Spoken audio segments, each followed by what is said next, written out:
Hello everyone, Rascal Entertainment's here. And Mama Entertainments. Welcome to our podcast. Today we'll be going over 3 famous shows by the legendary animation company Studio Mir. The studio that created 3 of the most famous cartoons, Avatar, The Last Airbender, its sequel, The Legend of Korra, and its most recent and current work, Voltron, Legendary Defender. Okay, so first up we'll be talking about probably one of the probably the best cartoon of all time, Avatar Last Airbender, which ran from 2005 to 2008. Absolutely. I think even with all of the choices, it stands alone right now. It's in a category by itself. It is absolutely positively the best animated series ever. And we love a lot of animated series. And even loving Voltron. Nothing has reached the equal of Avatar as yet. True.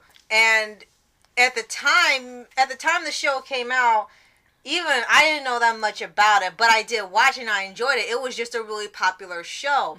But then as it went on and get into its second and third seasons, it started to get a phenomenal fan base. It was regarded by people of all ages, even adults, people working in higher parts in the industry, getting spots in Entertainment Weekly, which you have to be really famous for to get in. And that was a big step for animation that's not regarding movie companies like Disney or DreamWorks, because it was 2D, because usually 3D movies get more credit because of its animation, right. But it broke the sound barrier by having some of the best animation in just hand-drawn or 2D. And another standalone for Avatar is that not only was it praised by critics in its writing and its theme, also critics praised Avatar The Last Airbender's character development, art animation, and choreography. And the writing as well. So it's just being all around praised by critics. Right.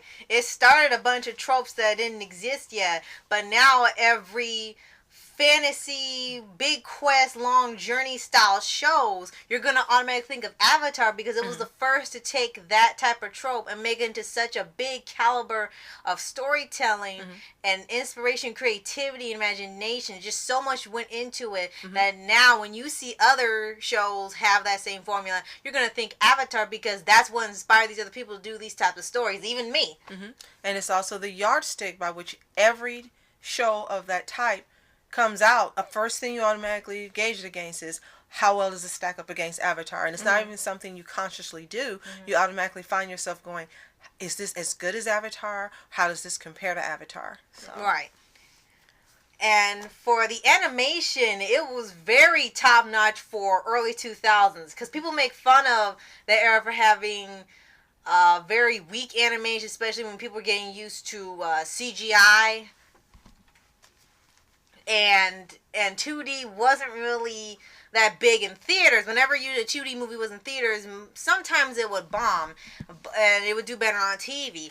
But taking the choreography from actual martial arts, when each nation does their own style of bending, and using it to as a basis. as a basis, and enhance the fighting even better. And he had actual martial artists help out and show you how to do the moves correctly so they're not misrepresenting. Right. And it just heightened it more because people really praised the fight scenes as well, because there were lots of them in the show, whether they were big scale or small scale. All of them could be noted for how well done they were put together. Oh, absolutely.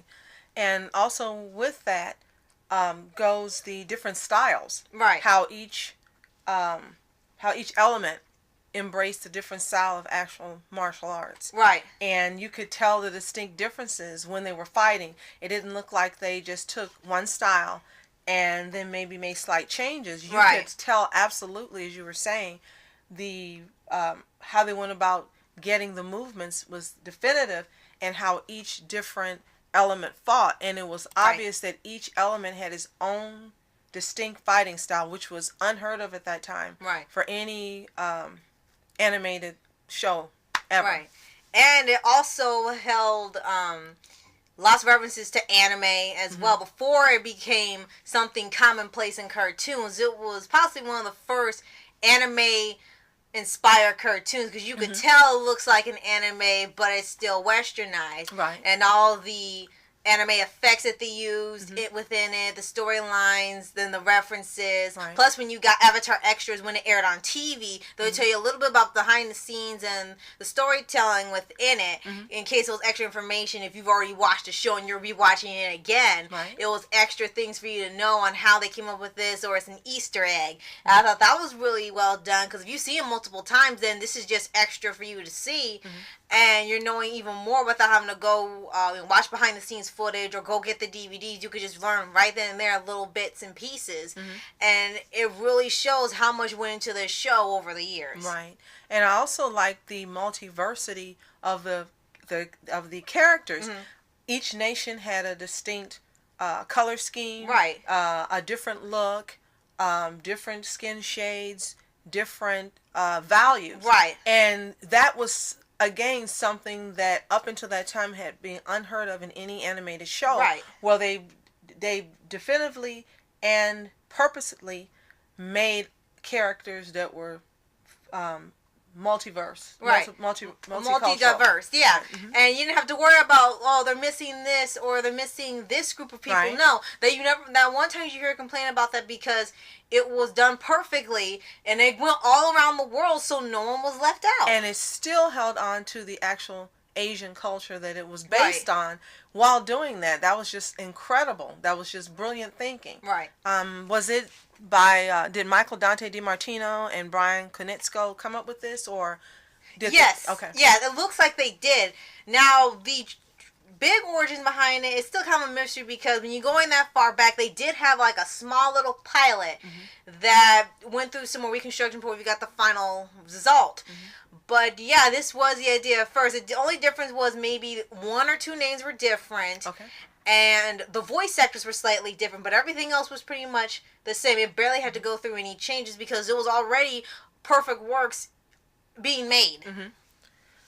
Well, now that you said that, another great thing about the quality of the animation is how they incorporated the facial movements of the actors as they were running their lines into the actual characters of the show. They were very descriptive. You could see the small movements of eyebrows. You could see the change in attitude. Everything that was coming through vocally was being expressed in the faces of the characters as well. Again, another first. Right. It is as if it was live action or motion capture without being live action motion capture. And another thing I liked was when they showed behind the scenes footage, one of the creators showed how they come up with each scene. One or the other acts out a scene of what they're going to say or what they do, and then they write that, then they animate it, so it's exactly how they want it. So there's no mistaking it, and that's why it just feels so, the characters feel so alive when you watch them. They feel like real people because they're acting out everything, not just saying they should do this or describing it. They're just showing the writers and the directors what they want to do, what the characters to do, and then put that into the story, and that's what makes it more engaging, which is why people always point out these little details or little lines they say. Is like, look that little detail they did, that smirk, because I love when they did that, because it's always the little details people love about it, even with all this perfection. Right. And the emotion, as you were mentioning, the little details and the emotion that comes through in the characters gets you invested in it as well, because you don't just feel like you're watching a cartoon, as you said. You felt like you were watching something that was live action. Right, almost like a documentary at this point. Something that happened in history. If only we could bend things with our minds. True. Now, you also touched on the backgrounds, and let's discuss the beautiful backgrounds that were created for these different areas of the country that the different elements live. Right. They always make sure to match the elements. Like if it was for Earthbender, it was always make sure it was rocky mountains and big plains and deserts. There was a lot of room for them to bend. When it was the waterbenders, they would live in the coldest parts of the area so they have as much water as possible. When it was the firebenders, they lived near volcanoes and hot areas of the world. When it was airbenders, they lived on mountains to have the most altitude, and everything was just really well thought out. And then the designs of each place and every place they went to was always really well done and distinct from each other. And people, just love looking at it. Even if you didn't watch the show, you could just look at the pages of art that these people have worked on, and just how detailed and masterfully done it is. Because because when you look at animation, sometimes people think the last thing you're looking at is the background. It's like the background makes the scene for the characters. If it looks hideous, you're not gonna want to really watch it that much. You'll be looking at the characters more because you don't want to look at what's going on in the back, because it's like there was no effort. But in here, it was just as much effort as possible. And two things that stuck out for me about the background. One, it was the intrinistic details. It looked like care had been taken down to the last brick, or to the last rock, or to the last bird that would be flying through the air. Even in the designing of the animals, like Momo and Appa, when you could see when Appa would fly and you see the hair move. It wasn't just staying still. People weren't doing this before Avatar. They weren't taking care to make it look like everything was alive and involved in the motion that was going on in the cartoon. And that type of animation you expect only in CGI or 3D because it's required and you have to do it. But with 2D, you could just do what you want. But they actually took the time to, as you said, make it look like it was coming alive with all the movements and the wind and the facial expressions. Everything just had effort into it. And the second thing that stood out to me was the vividness of the colors. I just loved how, the greens were lush and the blues were... It's like they were paintings. Like a painting come to life. Absolutely. And that really made it more real for you. There wasn't dull or flat colors, just the vividness and the boldness. Like you think about, for example, the Fire Nation, and they had these really bold, deep colors. It's dark browns and burgundies and reds. They were just using every spectrum of the color in that to range. make the background. Exactly. And the colors that complemented would be the golds and the oranges, so it was beautiful. Then you get to the Earth Nation, and they had the bright greens, and they had the yellows and the golds, and everything just worked together and making it vivid and lush. And then you go to the Air Nation, and you had the blues, and they didn't have as many contrasting colors. Because I think they were trying to make it lighter. It was more white themed and fog and our air light. They were more pastel type, I would say, more pastel, but still the blues were vivid, even though they were more of a lighter shade or more pastel shade. And then you go to the who's left? Earth. The Water Nation. How you forget the Water Nation? I thought we said Water Nation. No, he said Air Nation. Sorry. Okay, Water Nation, right. And Air was not blue. Air was beige. And maybe chamois or tan color. So forgive me.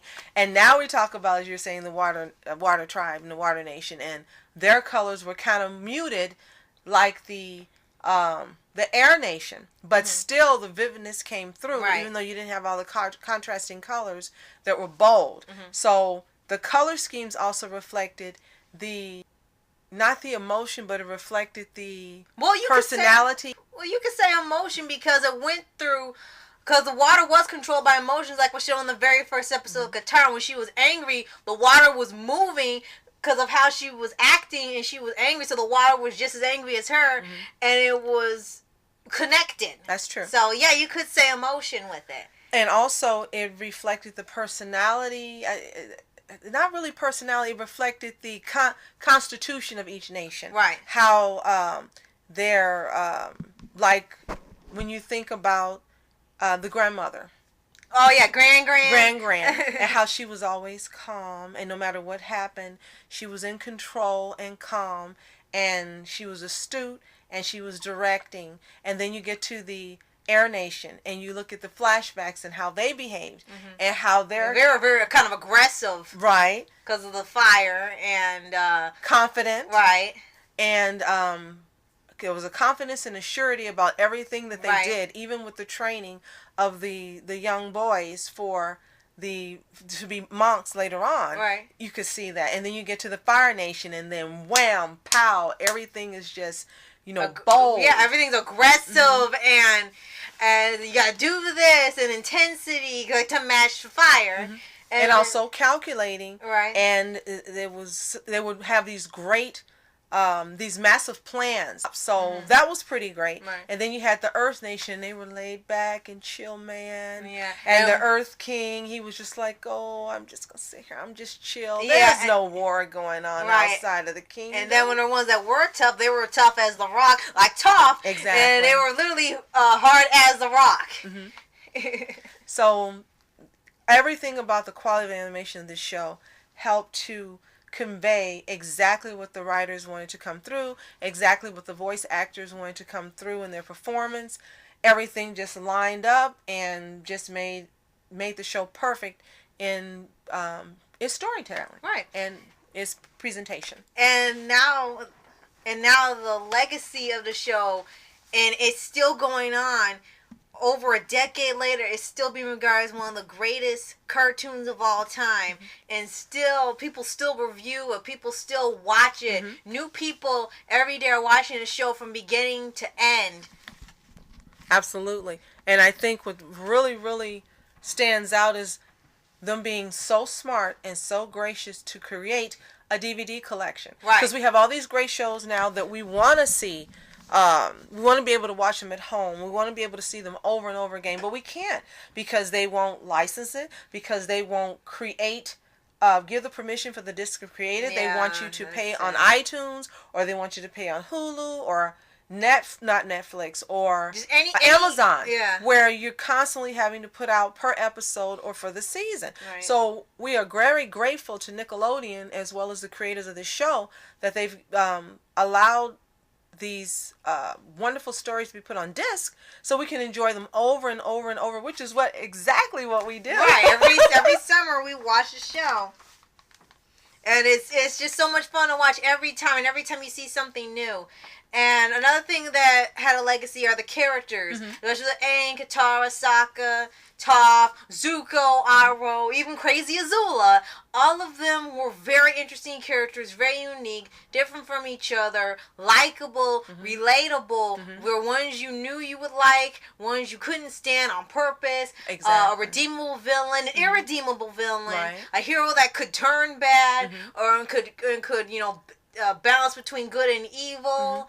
And even having animals that were absolutely critical to the plot of what was going on. Right. That had never been done in a show where you have someone's pet was integral and even got its own episode telling what happened to it. And it was just absolutely great how they did usually animals are the sidekicks. They don't get a lot of attention, but an episode only focusing on Appa was really interesting, and seeing that he didn't have to speak at all. It was just animal noises and his whole journey and what he goes through without any word. It was already a tough battle, so the world was already tough, even just for an animal, not just for a human, for animal, and what happened at the same time of another episode, and how it leads up to the finale. Now, since we mentioned characters and the legacy, since we're on it, what character for you do you think leaves the greatest lasting impression out of all the characters that were on the show?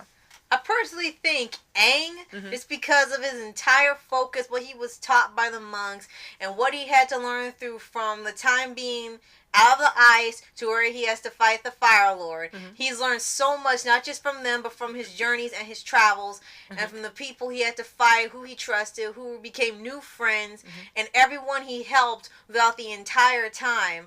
And he always believed there was good in people, even in Zuko.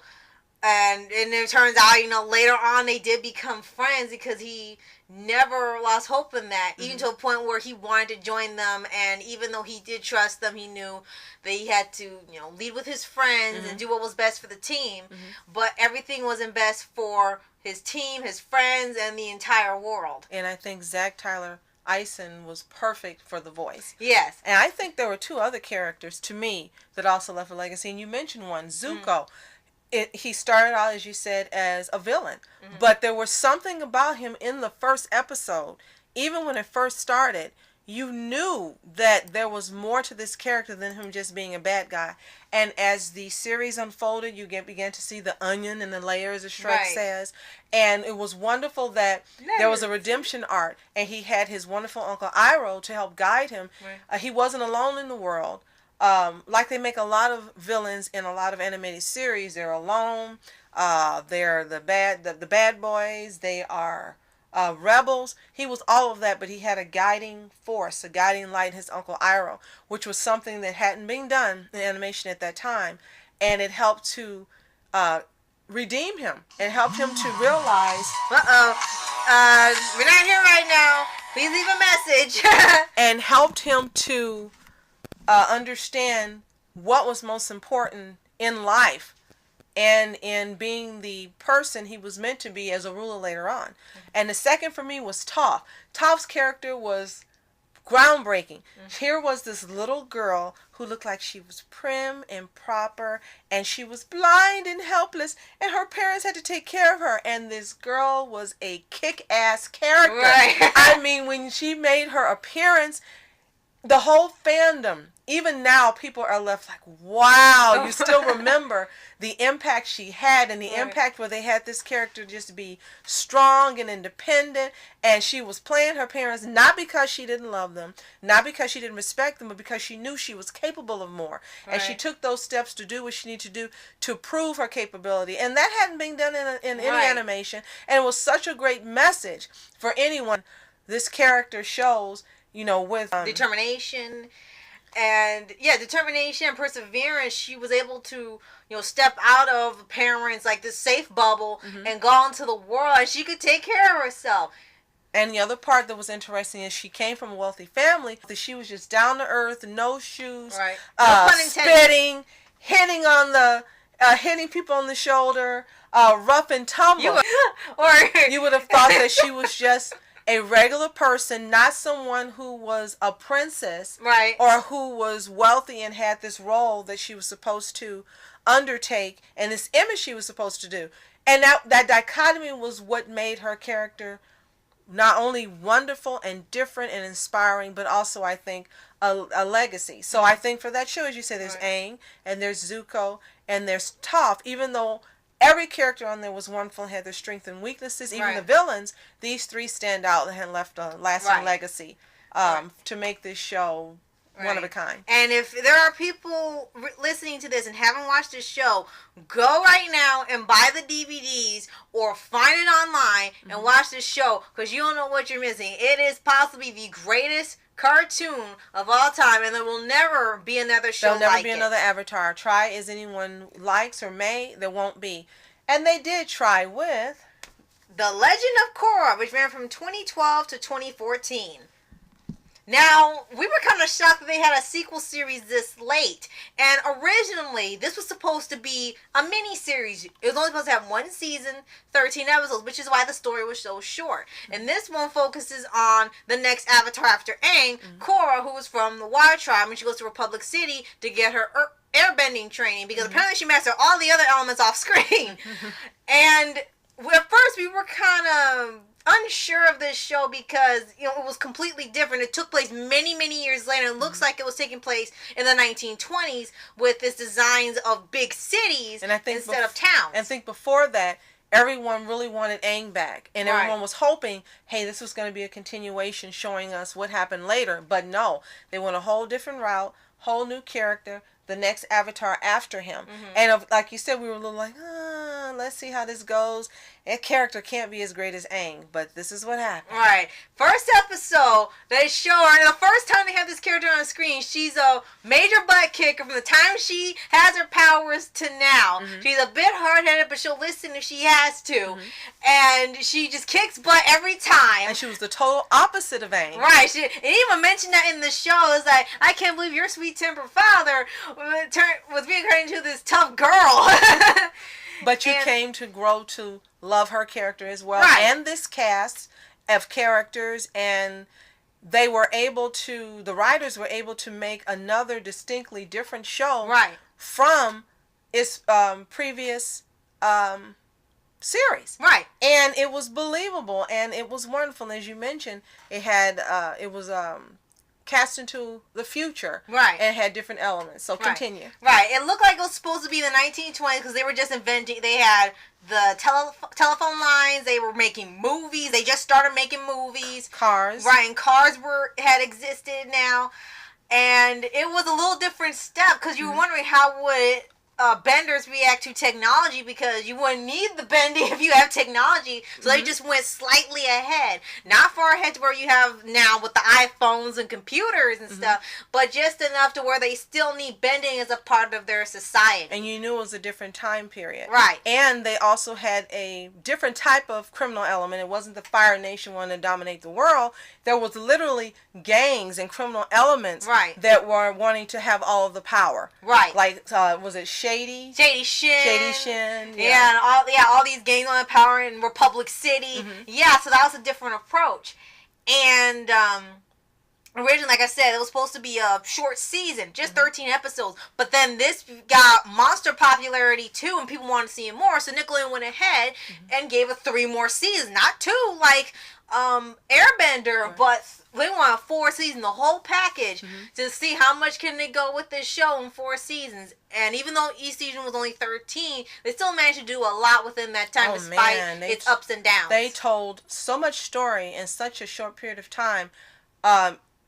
All these other animated series should take lessons. They should be required to sit down and watch Avatar and watch Legend of Korra to learn how to do it right, to tell a story in the allotted time with all the information and backstory you need, that is moving, that is touching, that is informative, that progresses at exactly the right speed, and it comes to a conclusion where, hey, this is an ending. Hey, you don't have to have a cliffhanger every time. And this show was excellent in not having a cliffhanger at the end of every season. And you still wanted to see, okay, let me see season 2. Okay, I want to see 3. Let me see what happens 4. You still had that anticipation without there being some major cliffhanger as to how it turned out, like Avatar did. Right. And of the first 2 seasons, they just ended on their own, so they were their own story. Then when it got to season 3, it had its only cliffhanger. And then season 4 ended on another note. So only one season had a cliffhanger, but each season had its own story arc. And the next season after would probably take place a couple months, maybe a few weeks after the events of the previous one. Right. And the only thing I would have to say as far as the show itself that I didn't like is when Nickelodeon went from airing them on TV to you're having to see them online. Right, because we thought the show was canceled. And once you found out it was online, it's like, how are we going to do this? Because most people probably just don't have the internet or the access and they to didn't watch know it at that time either, like we did. And we were like, oh my gosh, we got to catch up. Right. But there was no announcement made. There was no indication, here you're going to have to watch these online now. Nothing on TV letting you know this is where you see it now. You were just kind of left hanging. Right. So now we can go into the quality of animation. Oh, wow. I really enjoyed it. It was even stepped up from the show. Not saying that the original show had bad animation at all, but they have really stepped it up to where they use computer-generated imagery for the backgrounds and for when they had, like, the mech suits and everything that was a vehicle. That's true. And we also read a little bit later on about how the Legend of Korra was produced mainly as traditional animation, and most of the frames were drawn on paper by Studio Mir, and then they were scanned for digital processing. And each episode had how many different drawings? How many thousand drawings? 15,000. So they were really paying attention to detail to make sure everything was just right for every episode. And it was mostly done very intricately for the pro bending arena and the fighting scenes. Which I thought that was a pretty neat idea, make bending into a sport. It was kind of weird at first, but I got used to it. And it was a pro wrestling, pro bending. It's like, yeah, that's a pretty neat idea. And it also was a nod to them being in a future society, because there was nothing like that in Avatar, The Last Airbender. So you could see how it was progressing and moving forward with the time. So that was really good. Now the animation, the first season, to me was the same caliber as Avatar. Right. The detail and the emotions and the way the faces moved and conveyed the vocal actors and what the scenes needed. It was terrific, and I loved how Korra was drawn the first season. Right. She was feminine, but yet you could tell she was strong. She had this, this build that was kind of muscular, but she was still feminine, and she was still beautiful. And her face, you could just see the emotion and things in her face when she did her movements. And it was the same for all the other characters. They were beautifully drawn, beautifully detailed. The animation was just top notch, like Avatar. Right. And then we get to season 2. Yeah. Well, it went from looked like you were watching a theatrical movie. Mm-hmm. From the way it was animated and drawn, it looked like a theatrical movie. Then, if it turns out that Nickelodeon did not want to pay extra money for the animation in the next season, so they sent the animation to a lower budget studio in Japan to animate. And you could tell it definitely wasn't the same people. Everyone looked so strange and bizarre. The backgrounds were still okay. That's what was the strangest thing. The backgrounds were still okay. Mm-hmm. The designs of the buildings, designs of the landscapes, the absolutely trees, beautiful. Right, everything beautiful. was fine. It was just the characters that were drawn like, who is this? And that's what has become the infamous about the show, is that what happened to the designs in the second season, now it's become almost a laughing stock of how it went from amazing to laughable. And as you said, it went to the characters. And Korra, as I said, she had this, a different look than most female heroines had in animation. And then we get to the second season, and they made her thinner. And they made her slimmer, and they slimmed her face. And the first thing that I yelled out was, she didn't need changing. There was nothing wrong with her. Right. She was beautiful just as she was. And so were the other characters, Asami and Bolin. And they even made Bolin smaller. It was like they were saying, less muscular, right. I think, in this season. And some of the personalities were changed too. Mm-hmm. I have no idea why. I don't know if that was part of the switch. Mm-hmm. But some of the personalities were changed too. Like Korra was a little more aggressive in season 2 in the beginning. Then I guess that was part of a story because she apologized to everyone she was kind of rude with, including her own father, Tenzin, Mako, very became disrespectful, her boyfriend. Which hadn't been her. She had been, a little slightly rebellious, but she was not disrespectful and just defiant in the first season, like she was in the second. It was just really odd for her to do that. Like I said, it went away after the second half, and she made amends, and she realized that this was not the way to go, and she was also being brainwashed by her uncle Unalak. But it was just so out of place. Then Mako wanted to be a police officer, which was never explained why. Right. He had no interest in becoming a cop. Then all of a sudden, the next season, he's part of the police force. It's like, okay. And Bolin, all he wanted to be was a movie star, and basically his whole character was just being goofy. Unfortunately, they kind of lost some depth in all the characters. Everyone was just one death after a while. Mako was always going to be brooding, and he still liked justice and doing what's right, but he was always this brooding loner. Bolin was always the goofball, never taken seriously, got fewer lines than all the other characters. Sound familiar? I just thought it was kind of strange how they handled that. And I'm not sure if that happened because of the switch or just some new people got in there, or they decided this needed changing, but it was very odd, not only for me, but for the rest of the fandom, that changes were made to animation that need to be changed, or to the characters that were perfectly fine the first season. Now, what I did like they did at least do the second season is when Bolin started doing movies. That was the second season, correct? Yes. Okay, and when they showed the moving pictures, as they called them, you could see there was a difference in how the regular part of the episode was animated versus the moving pictures. Right. They had a distinction. And that was actually fun seeing that, because it looked like something you would actually see if you went back and watched your great-grandparents' movies, and they had the silent pictures, and they had managed to give the moving pictures for the series that same type of feel. Now that I did like. I thought that was pretty ingenious. Right, that was pretty funny to see how the world would get movies, because you see how we did with Last Airbender movie, and we won't discuss that now. No, not on this show. We won't discuss that right now. Just, it's already news enough itself. We'll save that for another time. Right, but as far as the change in animation in season 2, it continued all the way to the end of the series, and we kept hoping, well, maybe season 3 they'll change back. No, it's slightly. Maybe season 4. No, you got what you got. We just need to be grateful that the story itself was still magnificent. The characters were developed. We just can be thankful that the show itself didn't change versus the animation. Right.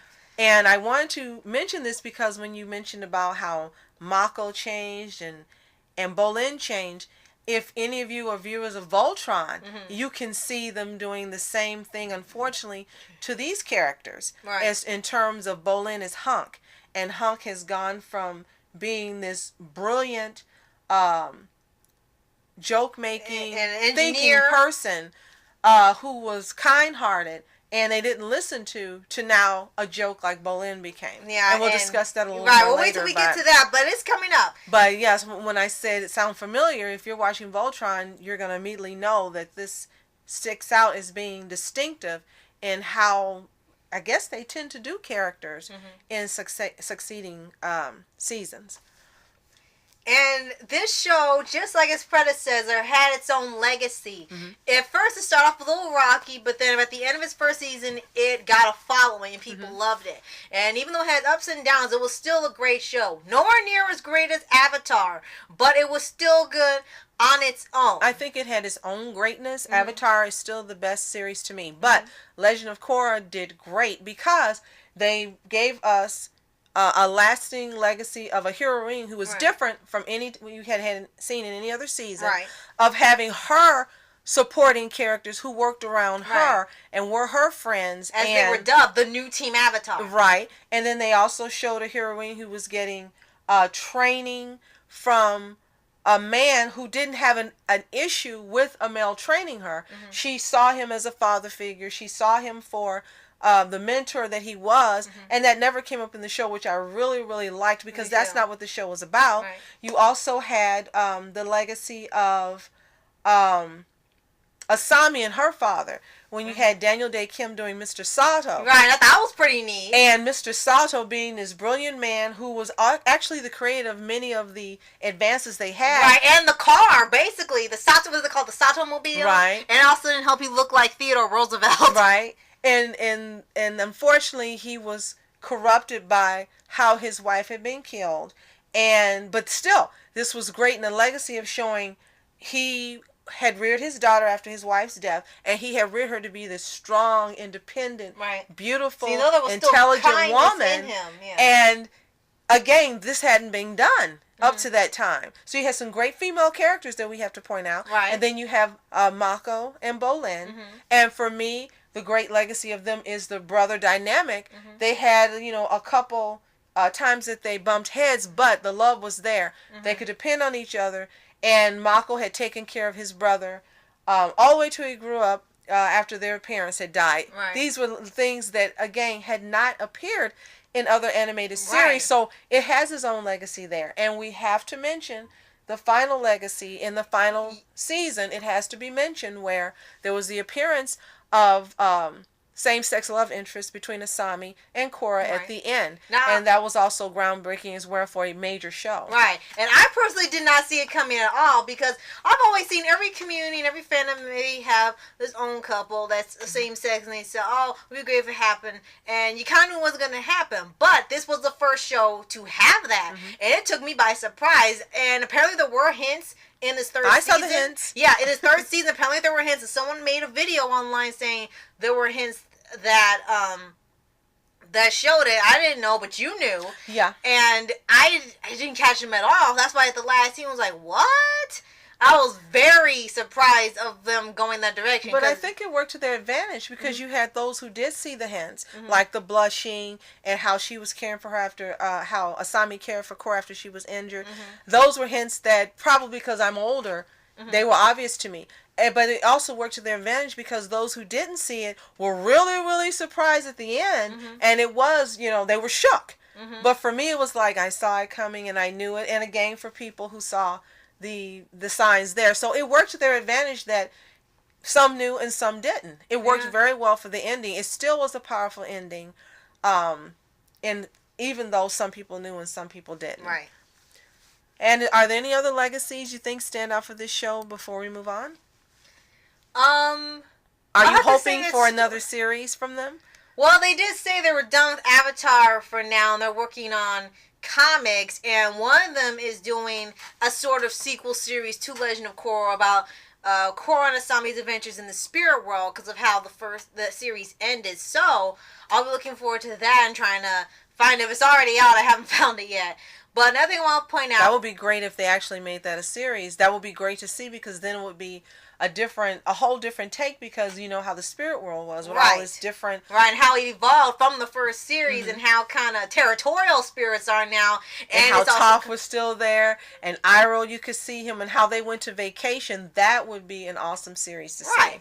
And another thing I want to point out is that a lot of people like to talk about how many different topics they've tackled with this show. Avatar tackled a couple, but Legend of Korra seemed to do a whole lot more. Mm-hmm.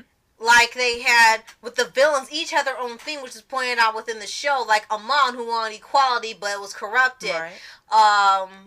Unalaq, he wanted, equality for the spirits and the humans, and learn from them, but that got corrupted because he ultimately wanted to be in control and rule of everything. Zahir wanted, nobody to crack down on them and let people be free to do what they want to make decisions, and wanted the Avatar to be obsolete. Right, and wanted to be independent, but it was called the anarchy. And then the final one with Kuvira wanted everyone to be one, so it looked like no one was left out, but eventually turned into domination. Mm-hmm. So all these villains, despite their attacks, it were actually good intentions behind it, but they were corrupted. And I think that also shows how that plays out in the real world. You think about, if you think back to major leaders you've learned about in school, right? Whether it's grammar school, high school, college, so forth. You learn how all these leaders had good intentions. They thought they were doing the right thing. They thought they were right. They believed that their way was right. And as you said, for every villain that appeared each season, they had the same issue. What I'm doing is right. Can't you see? It's easy. It's simple. Don't you understand? But in the end, it was wrong. Right. And Korra was the device there that kept each one of these villains from becoming successful and overtaking the world. Right. And again, as you said, that is a legacy, because we've had no other animated series that's had this many diverse villains. This theme of how I'm thinking I'm doing the right thing, but it's the wrong thing morally and so forth. And you're having the hero who is not a superhero, but someone who for Korra, she was someone this was passed along to, and she had to take up the mantle. Right. And even there were times where she really didn't want to be the Avatar. She was second guessing, and after the second season, after she got injured, and or was it third season? No, it was third season because she got injured. Zahir, right, and she was questioning, but you saw her come back, and you saw this development, and she still had to grow as a character. So you're right. The villains, even this series, help to contribute to a legacy. So I agree with you 100%. And for the heroes, not just the main cast, Korra, Mako, Belinda, despite the issues of development later on, even Asami, there were still interesting characters you wanted to see more. Like Tenzin and his family. Yeah, can't forget Tenzin and his family. Yeah, I was just about to get to there. And Tenzin, he was a really likable character, and how he was supposed to be calm and patient, just how his father taught him, and how he was supposed to live the way of a monk.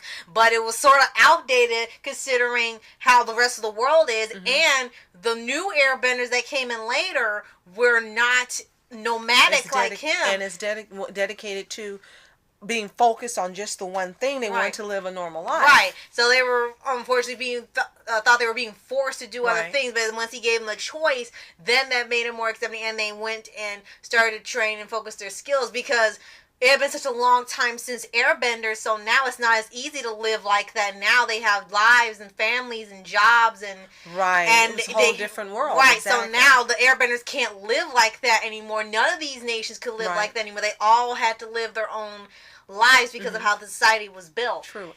And finally, let's not forget kick-ass Lin Beifong. Oh my gosh, she's definitely taken after her mom, who is still in the show and hasn't changed a bit. She is a very awesome character, and so is the voice actor of how she delivers these dry deliveries and lines when she talks to Korra. Something like I think it's Melinda Sterling.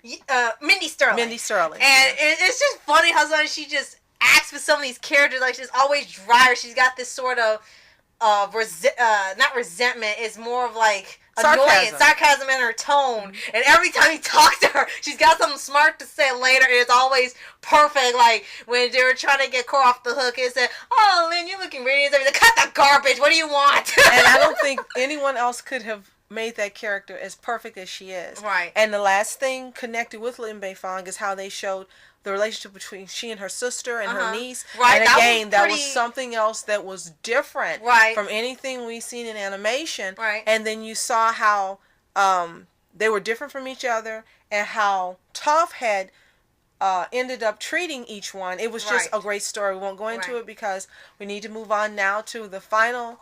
Wait, come on. Okay, I'm sorry. I gotta mention his last thing with Tenzin's family. Yes, I love his entire family. The kids were very fun, entertaining, especially Milo. His wife was very engaging too, especially at the last season. And I really liked when Korra went to live with them to do the airbending. She was a part of the family. She was never treated as someone who was just staying there or a student. She was a part of that family. And I think part of that was because he knew it, in some way he looked at her, this is my dad. This is my dad. In some way, this is my dad. And I think he loved her from the beginning simply because, his dad was gone. But in Korra, he still had some part of her. And he loved her. And then he grew to love her as a person just for who she was and what she was capable of as being Korra. Right. So you're right. Especially when he said, I don't know what to do with it. Teenagers. It's like, you act like this is your daughter. That's what they really acted like. And it was just so well done. I just wanted to throw that in there because I love that part. Which is why if you see my mashups with Legend of Korra, I always use Tenzin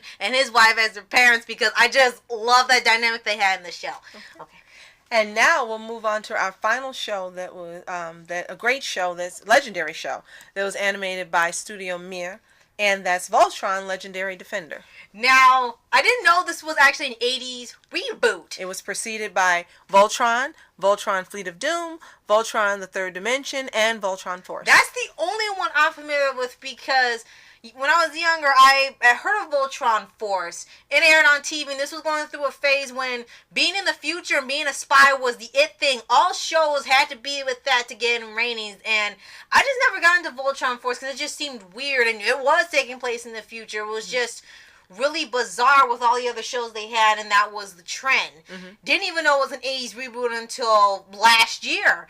And it was really interesting to see how what started out as something that didn't have too much, and what started the giant robot trope turned into go through many incarnations until it gets to one that's become a legacy in itself, besides the 80s one for starting the trope, but just for its reboot. Well, I think the 80s Voltron 84, we have to be grateful for it because we wouldn't have Voltron Legendary Defender. That being said, I watched Voltron 84, and I didn't watch Fleet of Doom or the Third Dimension, and then Voltron Force I learned about with you.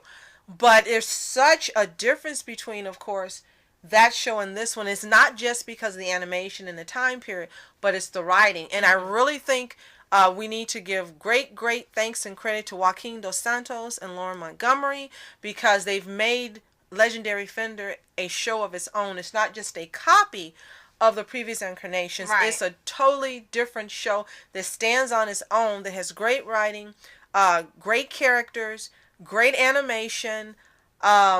They just made it a show all its own. And that was great because sometimes, we have the reboots or we have people who it's not called a reboot when they reboot or revival. Revival, right. And you're going, oh my gosh, why did you do this? Oh my gosh, all you did was just take the same show and redid it. Right. But no, they didn't take the same show and redid it. They took some elements from the previous shows, but it's a show all its own. Right. And also something everyone had a fear of because 2017 for some reason was the year of reboots. Everything was getting brought back from decades ago and getting another show, or stuff from recent years and getting another show like Monster High, Ben 10, Powerpuff Girls, Monster High, DuckTales. And now Voltron, a lot of these shows were getting their own movies or their own reboot. Now, except for DuckTales and now Voltron, those were the only two that really stood out. And were successful in doing it. I mean, I don't know how many out there of you like the Monster High franchise, the original franchise. But I thought it was perfect. I'm sorry, the reboot just does not have what the original had. It's just not as much heart. Right. And that's what comes through in Voltron Legendary Defender. It's got heart. It's got everything you could want in a show. Even using some of the concepts and ideas from the previous incarnations, is its own show. Right. And if you're a really, really, really big fan, you can see what was taken from each incarnation and used to that. And like Rascal does. She goes and she watches on Netflix and she watches on YouTube and she laughs her head off every time Allura gets hurt, and she laughs at Hunk's cross eyes in the original, and we laugh at Pidge and his bouncing off like some type of weird goblin. But all that set aside, we wouldn't have Legendary Defender without the original Voltron. Now, I do want to point out, in case of, you're not familiar and don't watch it, the first season premiered on Netflix in 2016. The first 2 seasons each had 13 episodes. There's a 78 episode commitment. And if you happen to not be in the U.S., it's available in the United Kingdom, Canada, New Zealand, Australia, Ireland, France, Germany, Austria, Switzerland, Scandinavia, Latin America, and the Benelux Union. So you can see all around. Absolutely, you can see this almost everywhere.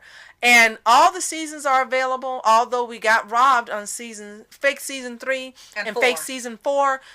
Season 3 had 7 episodes, what a rip, and season 4 has 6 episodes, and they've also spawned some comics and some action figures and other toys, which they're still putting on merchandise because they have a Voltron store where they have a lot of the merchandise that keeps coming out. Like they have belts now, they have mugs, they have hats, gear, even got earrings now if you want to wear that. But the disappointing thing for all you Shiro lovers, as you already know, instead of having our original Shiro on the poster, they've got Zero the clone. And I don't know why they put that. Oh my gosh, I was so excited. I was ready to buy. I was telling Rascal, gotta have the posters. Gotta have my Shiro. And I get to that darn, website and she shows it to me. I'm like, what the hell is this? This is not Shiro. Why did they go with this? Okay. Why? And it kind of impacts of how the show is to now, because all they did was take the Koran figure and draw Shiro on it. I guess it was cheaper or faster for them, but I thought it was kind of lame, unfortunately, because that would have been something cool to have on your wall. Like, it's like one of those join the army or join the Navy posters and they got for join the coalition. But instead. I like that. I love that. What I don't like is how the characters are no longer looking individual. Right. But we get into that when we talk about the animation, so I don't want to jump ahead. Mm-hmm. But as far as Rascal said, the merchandising, they decide to go with the clone look instead of the original really Shiro look. And I know, without a doubt, it had to affect the sales of these posters and things. They kind of shot themselves in the foot. Because right now, I haven't bought anything, because until they get the original Shiro back, or they go back to the original design, I don't want that stuff. I'm not buying that stuff. Weird. But going back to the quality of the show. The quality of the show. And you could tell it's people, and it's definitely almost everybody from the Legend of Korra and Last Airbender team working on this, because it's still the same amount of vivid storytelling and creativity in the planet and the aliens and their cultures, in the heroes themselves, in the villains, in the battle between good and evil. It's not just good and evil. There's just more to it than meets the eye. No pun intended. And the characters, everybody has a favorite character, which you said hasn't been done before, where you can have whole blogs and channels dedicated to one character. That's what I said. That's what I said. and it was like really interesting, because even I have a favorite. Mama has a favorite. Everybody's got a number one favorite paladin. Right, you love the cast. You love all the paladins, but you've got your absolute favorite. And yeah, I've never seen that in the fandom where absolutely every character has love. Right. Sometimes you get fandoms and there's usually one character, a lone character, like Jar Jar Binks, that people just hate and can't stand. Yeah. And that happens in most shows where there's a character where people wish they weren't there, or they hadn't been developed, or why'd you waste your time? But that doesn't happen here in Voltron. No. Legendary Defender. Every paladin, they've made sure every paladin is essential to the story, to the working of the series. They have their own place. They have their own strengths. It's just wonderful how they've made the entire cast, and even Allura and Koran are important, and they have their fans. And keeping on the arc that you're speaking on, Zarkon and Hagar. I mean, if you see the original series, if you go on to Netflix and you laugh your head off like Rascal, you'll see that basically Zarkon was a joke. Hagar was a step up actually from Zarkon and not being as much as a joke. The cat was a joke. Lotar, we don't even get into Lotar because he's just an embarrassment in the original series. But they've managed to take those villains and elevate them to, my gosh, they're now going to be, when the series does end, they're going to have a legacy. Zarkon is no joke. He's not to be trifled with. Hagar, man, she's one wicked woman. And she's strong in the sense that if you watch the series, you see her backstory, which we won't spoil for you, but you find that she was brilliant. And before she goes dark, there was still a brilliance to her, and now that she's dark, that brilliance helps her to be, her brilliance helps her to be even more wicked and evil, and someone that Zarkon can count on. And Lotor has been elevated from being a joke and just this horrible character that you step on like a bug if you ever met him, to being a Lotor now that's, as we talked about previously, he's attractive, intelligent, astute. He has leadership skills. He's calculative. Yes, there's just so much more to this character. So kudos again to Dos Santos and Montgomery for just taking this show and making it one that we fell in love with from the very first episode, from the series premiere, the 1 hour premiere. And I had never really heard of Voltron that much. Like I said, I remember the series, and I just suddenly watched it on demand. It was Netflix, and I just went, okay, it's something new. I'll go ahead and watch it. Then I got Mama into it. It's like, yeah, you want to see this as an action show because we watch Ben 10 and these other action-oriented shows, so why not? And the reason I watched, I said, I like the robot. So let's go ahead and I'll watch the show. Yeah, because the robot. And that was, for me, that was the only thing, because that was the great thing that got me to watch it. If I had thought about some of the things from the previous incarnation, I might not have watched it, but thank you, Voltron. Because of you, I actually watched it and again fell in love with the series premiere. So now for the animation, my gosh, it is just so artistically done for the first 2 seasons. And the thing about it is, it already had a monster fan base from the time it premiered and gaining fans within the first couple episodes. And then now it's being regarded from the animation, because now people realize that it's the same people behind Legend of Korra. They're just throwing money at the screen so they can keep getting animation, because it has really even stepped up from Legend of Korra to even bigger, because you're dealing with other planets and different designs of the creatures and the backgrounds and the designs of everybody. Absolutely. And it's really well done when they do the fight scenes as Voltron or just with the paladins, and it's really well done. You're just look at that scene, look at that, look how it's done. And it's like it was flawless. It over and over. And I don't know if Rascal wants me to embarrass myself. I think I've seen the Netflix series. I'm going to my 7th view. I'm not embarrassed, but she may be. It's okay. But because I like to rewatch episodes myself of stuff. Every time you rewatch it is something you didn't see before, or some element you didn't catch, or some nuance that you failed to recognize all the other times you watched it. And now we have to speak of the animation in terms of season 1 and season 2, separate from fake season 3 and fake season 4. Season 1 and 2 animation was absolutely perfect. And what I really loved about how the animation was done is each character looked different. Like the original series, the characters looked different. They kept that element, but as she said, it's beautifully done.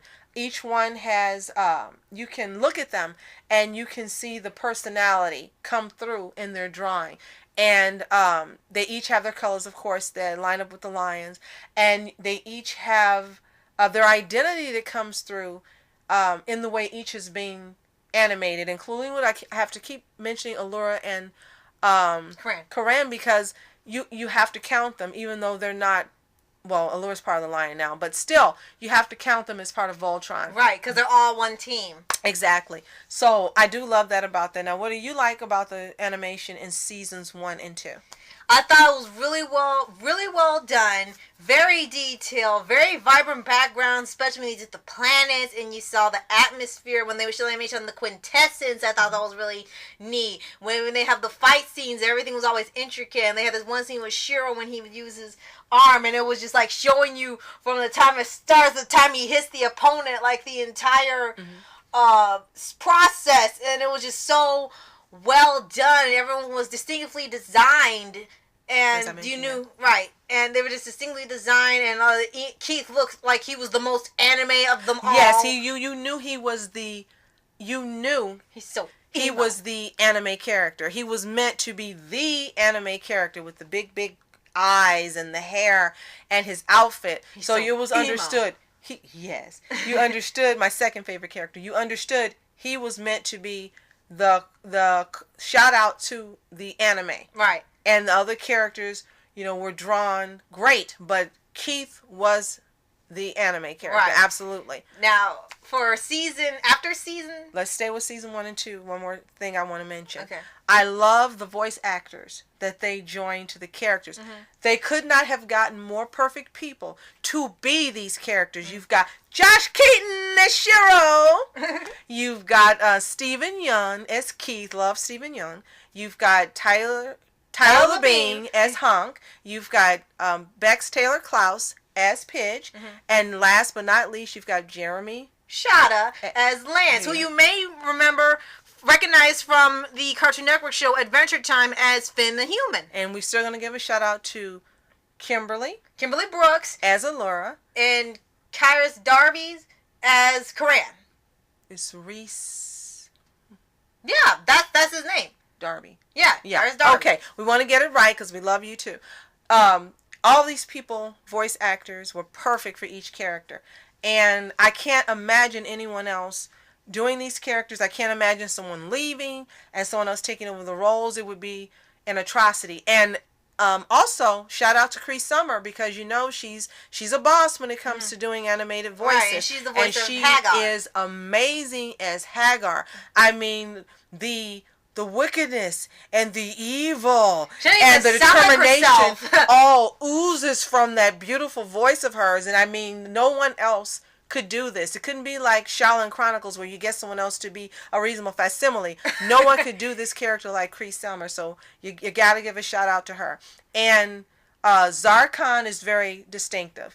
I mean, the deep bass of his voice in contrast to the joke he was before. Perfect casting. He even won 2 awards. The voice actor won 2 awards for best male supporting role in the voice acting. And we're so sorry because my man has brain farted and I can't think of the person who does the voice actor for Zarkon. So tell us in the... I don't know either. Note it for us in the comments, and we are so sorry, dude, but you are awesome. And last but not least, when they brought on Lotor... Neil Kaplan, that's his name. Yes, Neil Kaplan. Thank you. And Reese Darby for Koran. Good job. And for Lotor, AJ Locascio, I'm not sure if I pronounced your name right, but dude, you are awesome. You have given the life that Lotor needed, not just in them changing his animation, his look, and his personality and his character, but just your voice, making him come alive. Great job. Thank you so much. You are a welcome addition to the Voltron Legendary Defender cast from the entire fandom. Thank you. Now we'll move on to fake season 3 and fake season 4 animation. Yeah, and once again, same problem with Legend of Korra. Does the backgrounds, the planets, everything about that is fine. It's just the characters look really wrong now. Really There's no detail on anything anymore. You can tell it's someone else doing the designs. They don't look as detailed as they did in the first season. And I think you told me it's a Korean animation studio. Yeah, and if I'm wrong, you can go ahead and correct me in the comments. But yeah, it's not done specifically by Studio Mir. It is someone else, especially when that Steve On no longer being on the crew doing the animation. Yeah. And it just seemed like the quality just stepped down. And there were a lot of animation errors too. Like there was one where they had close up of the Shiro who may or may not be a clone, and his scarf was missing. And everyone kept saying, "What happened to your scarf?" It was gone. And then the next scene, it was right back on his face. And I thought that was really strange strange they couldn't go back and do it because it was really simple. You don't have to go through a whole animation process. Just add a little detail and you're done. And there was also another one where his eyes were crossed. For a moment, his eyes were crossed like Hunk in the original series. And I was like, what's wrong with Shiro's eyes? And you're like, how can these people not catch these errors? There's 5 people on the team, plus the supervisor, and none of you caught this? And we know it's hard work. We understand because you're producing something magnificent, but can't you have like a 6th person who just goes through and checks all the animation to make sure you don't have cross eyes and missing scars? I mean, take the extra money and employ somebody to do the grunt work, and you won't have this happen. To me, that's just the simple solution. I know someone may not agree. That's okay. But to me, the simple solution is have a checker who checks the animation. Right. And another also, the thing with the animation was some of the writing. It's still good writing, but you know there's a slight difference in how they're going about everything. Can we go to the Korean animation studio before you get to that? I wanted to make this point. In the character designs, in the faces, Korea likes the V shape of the face, and you see now that every character on the show doesn't have, like, Hunk had the big, bold, masculine face, and Pidge had a small face, and Shiro had the handsome leading man face, and Keith had the anime face, and Lance had the nice, long, attractive face. And the same with Koran and Allure. Now they all have a V shape to their face. And it could be easier to draw, too. And that is the beauty ideal. So they're all, shaped in this ideal. And I'm sure that when they design them, they're thinking this is great because that's the ideal. But I think for us, we kind of like how they were designed in seasons 1 and 2, where every face shape was distinct and different to the character. And thank you for allowing me to say that. Now, please continue. Another thing that changed, I wanted to mention, was the writing. It's still good writing, but something that kind of left unsolved. Maybe because the way they formatted the fake seasons, maybe that's why. But like you said, they dropped the thing about Shiro may or may not be a clone. You don't know. I think the short seasons absolutely affects the writing and development. You're absolutely You don't know about Keith's backstory. You know he's part Gulra, and that's it. They don't mention about trying to find his mom, who they believe is one of Lotor's generals. The thing about Lotor, you don't know what his objective is. He wanted the quintessence for. And I think possibly the strangest episode of that fake season was the Voltron show, which I thought was going to be a sitcom episode, which I thought would be funny, but no. They were trying to replicate what they did in the Ember Island Players, where they... Avatar, The Last Airbender. Right. And they kind of made fun of themselves. Like, the characters were watching a play what the Fire Nation did about all their journeys. And all the characters were so exaggerated, they were really pissed off. And then in here, Koran takes them on tour like there's some... Like, they're... a traveling band. And... he kind of puts them on a show so people join the coalition. Kind of like a Ringling Brothers circus act. Right, and it was a circus act the way they got it, because every character was treated as the most stereotypical thing, or how they think the audience sees the characters. Like, I have to... before that, I want to say, the first time I saw this episode, honestly, I hated it. After watching it another few times, I could see some of the things I did like about the episode. I could see there were some... plot points that came through it, but still, this is my least favorite episode of this entire series. Right. Now you and like I said, that's why I said strange. It's not bad; it's just strange, and they could have done it better. This is how they seem to think all the characters were, which really irked people, and saying like, this is how you think we see the characters. Shiro should not say anything. He's just supposed to look good and lead, which is so wrong. Lance is lover boy. All women want him, which is so wrong. Well, Lance is the only one that loved that depiction, and I'm guessing with his pole dancing. Oh my gosh, like, no. I don't know who decided that was a good idea to put Lance pole dancing. For kids. Okay, but no, that's true. Keith and Allura are almost the same character, so they're interchangeable. Especially after all the fans. Pidge is a blabbermouth who talks smart talks, and so untrue.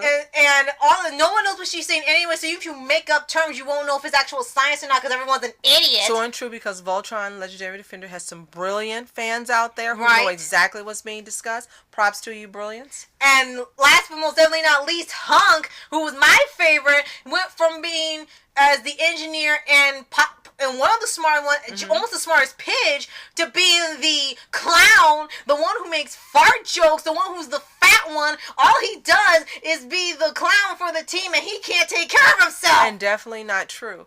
And I like Hunk, because I liked Hunk more in seasons 1 and 2. You love that, you see this guy, and usually when they depict someone as being, larger and muscled and very young, they have a stereotype, but he totally broke the stereotype. DeSantos and Montgomery said, no, we're not going that way with this character. And he's this brilliant chef, and he's brilliant also in science and mathematics, right. And he's a sweetheart, and he cares, and it was so wonderful to see this character being depicted that way. And I love the episode where they go to do the rescue mission, and he keeps telling them, this is not right, something's not right, I don't trust these guys.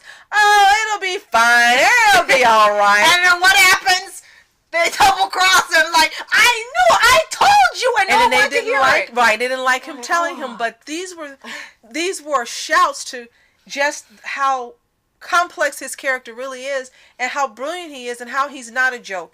But now for fake season 3 and especially fake season 4, they have right now taken this character down so many notches that even for me, him not being my favorite is disturbing, and I don't like it. And I hope that when we come back with a fake season 5, if they go back to letting him be the brilliant, wonderful character he was in seasons 1 and 2. And looking at that just made me go, what the fish? That was just horrible. So now he's just the goofball, the one who makes jokes. He does nothing but keep everybody entertained. And unfortunately, all the universe is going to see the Paladins as these show names because they just messed up the image of Voltron. They're no longer represented as hope for the universe. And they're a traveling circus. And the part that was odd is just like in, I won't say that. The part that was odd was that Shiro and Koran said it's working. We're getting people in big numbers. Yeah, I thought it actually worked. Yeah, because usually a show like this, they would say, oh, it's not working. We need to try something. Be yourself. No, don't be yourself in here. Be the stupid people everyone thinks you are. Now, what I did like about this episode that I like to point out, and then we move on to our final thoughts, is Koran finally got an episode. Right. He finally got an episode, and it was Koran focused, and it was his episode.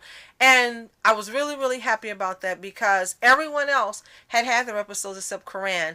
I am not happy that they waited into fake season 4 to do it, but I am happy that finally Koran got his episode. He deserved it as a character. He deserved as being the team. Right. And the voice actor deserved to have him being the focal point of an episode. Right. So great job on that.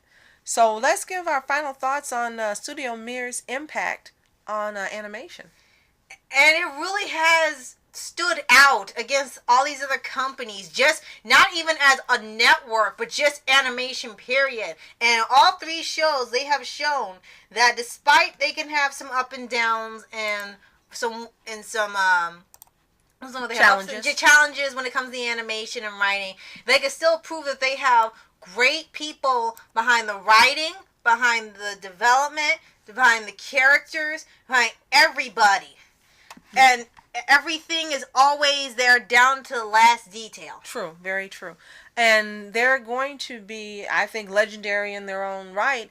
For a very, very long time. Avatar, The Last Airbender, Legend of Korra, and now Voltron, Legendary Defender, they're not going to go away. I think it's going to be decades of them being in the forefront for not just because, as we said, the quality of the shows, the quality of the animation, the quality of the writing, but Mir definitely is going to get additional work for more groundbreaking series because of what they've done with these 3 shows. So thank you, Studio Mir, for all that you've given us in having shows that we love and characters we love. We hold your animation as a bar to.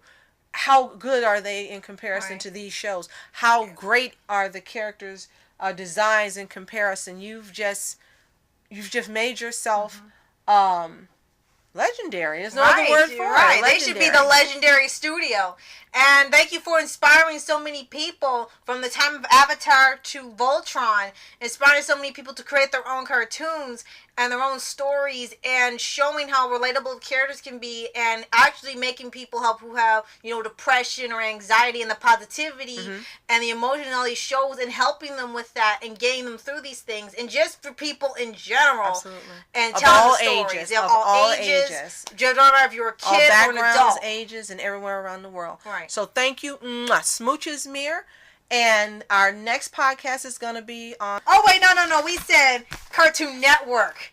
The memories. Because remember, we kind of got off track the first time we started all this. And we were supposed to have all our cartoons, and we ended up talking about it. And we know that in February that Star versus the Forces of Evil is coming back on the 22nd. So our the podcast on the 10th will be on Star versus the Forces of Evil. So we're really looking forward to that because we absolutely love that show. Right. So thank you for joining us, and tune in next time when we talk about our next animation topic. Thanks for tuning in. This is Vascular Entertainment. And Mama Entertainment. Have a toontastic day. Peace. And reporters sitting flashing lights, trying to walk around, man, who the hell are you? What you wanna do? Well, man, it's on you. Man, it's on you. Hit her in my dreams, she was my queen. A castle in the mountaintops, rivers and streams. Plucking sunlight from the sky in my pocket, give it to you later on in the form of a locket.